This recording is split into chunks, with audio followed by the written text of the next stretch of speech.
WWE have released multiple names from the roster. A top WWE Raw star has moved to SmackDown, and LA Knight made reference to the Royal Rumble heat reports.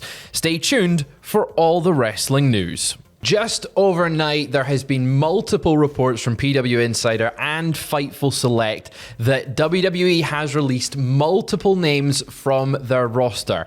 The initial reports include AOP, so Akam and Razor, Paul Ellering, Blair Davenport, Sonya Deville, and Cedric Alexander. Sonya Deville's contract, reportedly she's been informed that the company is not renewing her contract, so rather than it just being you're cut, it's just 90 sort days. of like let it roll off. And I don't know what's going on with Cedric, because Cedric sort of announced it himself, so I don't know if that was just contracted expired and was sort of working on a handshake deal, or they're just going to wait until well, we know for Cedric, he in his tweet he said something about 90 days, so we do know he's got a 90-day non-complete clause there.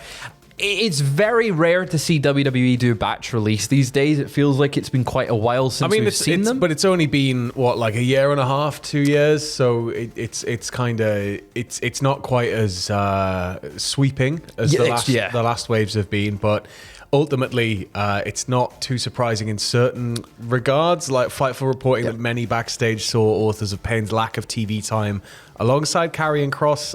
It's just a rough omen. Yeah, so Karrion Kross he's been quite present on TV. Yeah. I think he's quite a regular feature of television, but AOP, despite being in a faction with him, hasn't been seen that much. Apparently they just didn't have any creative plans for him, or Paul Ellering for that matter. Yeah, which is quite shocking because I love Paul Ellering. I really like Paul Ellering. The report also noted that part of AOP's return to WWE was bringing Paul Ellering back, so it could just be a thing of WWE has gone, well, we don't really see the use for this group at the moment. Karrion Kross is still getting used on TV, but after the feud with the Wyatts, the rest of the team kind of went nowhere. In regards to Blair Davenport, from that same report from Fightful, WWE reportedly had no creative plans for her either since her call-up from NXT, but she's expected to have interest from companies around the world. Obviously, she's not surprised. She's worked like 100+ matches for Stardom or something. Yeah, something like that. If she wants to stay in the States, I'm fairly sure that she'll be able to land somewhere. Yeah, it'll be nice to see the return of B. Priestley as well. Yeah. It feels Blair like she's been around for a while. The word Davenport's weird to me because a Davenport's like a cabinet, isn't it? So I think of like I think Davenport, Iowa. Yeah.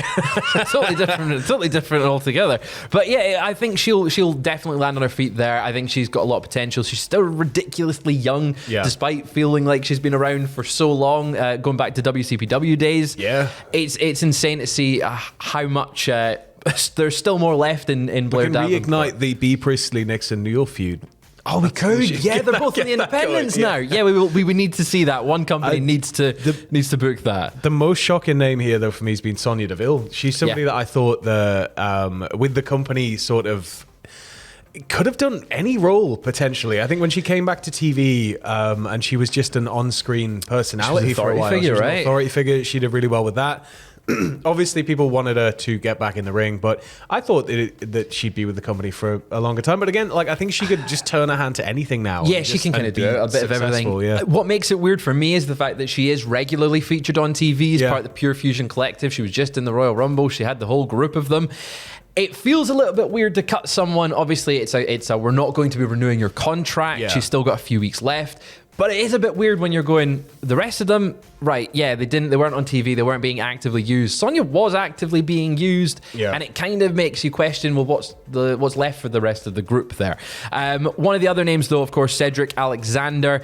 He is expected to have some interest within AEW. Fightful Select reporting that sources within AEW expect the Hurt Syndicate to heavily push for Cedric to join the company, and I'm not surprised there because you want to get that Hurt business back together. You do, and given Cedric a more central role would be nice to see for what it feels like. It's been bloody ages since he got featured in anything. I think I was at Raw when he got called up. I was at that Raw. I think it was a post-Mania one. And I remember everybody was super excited. We couldn't wait. And then they just sort of fizzled out on him. And his music was fantastic.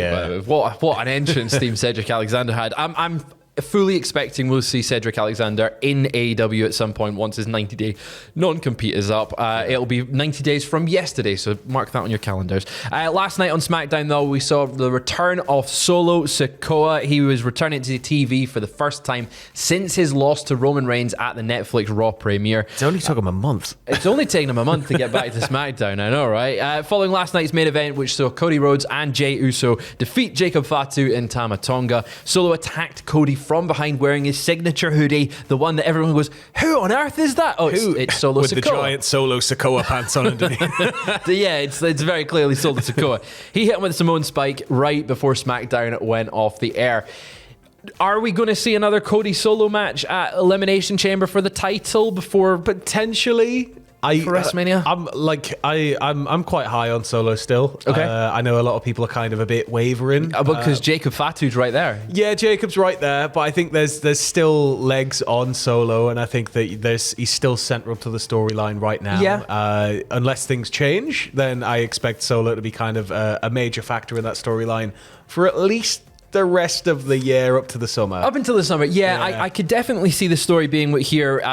Jey Uso obviously winning the Royal Rumble. Solo is now going, well, I want to have the titles so that it's me and you. It's brother versus brother at WrestleMania, because we all love an Uso brother versus brother match at WrestleMania, don't we? We could maybe have that again if he beats Cody and that match takes place at Elimination Chamber. I don't see it happening.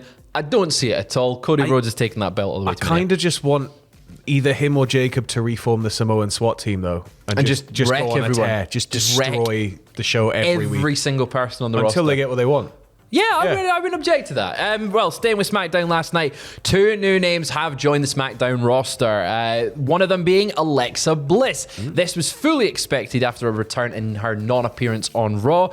She returned to weekly TV on last night's SmackDown, defeating Candice LeRae to earn a shot or a place in the Women's Elimination Chamber match. Do you see Alexa having a good chance in that match in the Chamber? I think she's going to have some standout moments for sure, but it depends how quickly we're going to get into the spoopy side of things. The Wyatt Six feel like they've just been put in the freezer for a bit. They've just kind of taken them off the boil. They've got them just sort of sat on the side, waiting to heat them back up.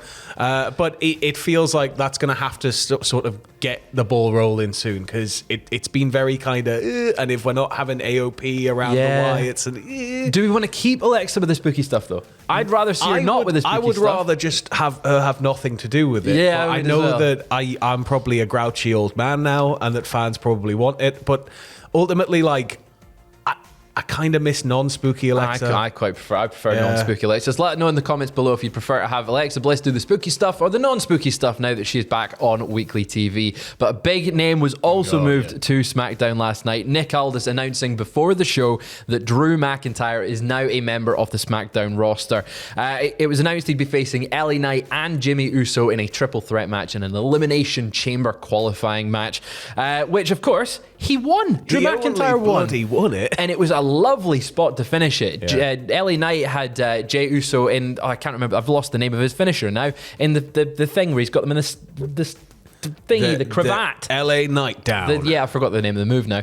But then Drew hit him with a Claymore and hit the move and a Claymore. It was a beautiful spot. But we mentioned LA Knight. He did make reference to the reports coming out of this weekend. Now, if you've lived under a rock this past week, there was reports that Drew McIntyre was a little bit pissed off at the Royal Rumble because someone was trying to get all their stuff in and kind of ruined Drew's elimination, allegedly. That was the reports coming out of this weekend. And it's been reported that name was reportedly LA Knight. And LA Knight addressed this during his promo ahead of last night's match. He said that, well, firstly, he did acknowledge that men should cry. Yes. That was very nice for him to see, look down the camera, men should cry, it's okay for you to cry, mental health is important. That's a big thing, it's a fact. Exactly. Then he said, there's 3 things in life that are guaranteed: death, taxes, and Drew McIntyre crying like a damn baby. He's not wrong. He's not. I wouldn't say it to Drew's face, but he's not wrong. He's not wrong. There was one point he pointed to someone in the crowd and went, I'm pretty sure they just called you Drew McIntyre, which I thought was quite funny. Which, again, he's not entirely wrong, but he did wrap up the promo by directly referencing the reports from the Royal Rumble saying, oh wait, I forgot to get my stuff in. And then he hit 5 Canadian destroyers. Yeah, he did. And a double backflip moonsault. He did all of that right after, at the end of the promo, with a mic in hand, all of it. Landed like a hero, and then looked up at the crowd who went, ah! It was crazy. Oh my God, that's what happened on SmackDown last night.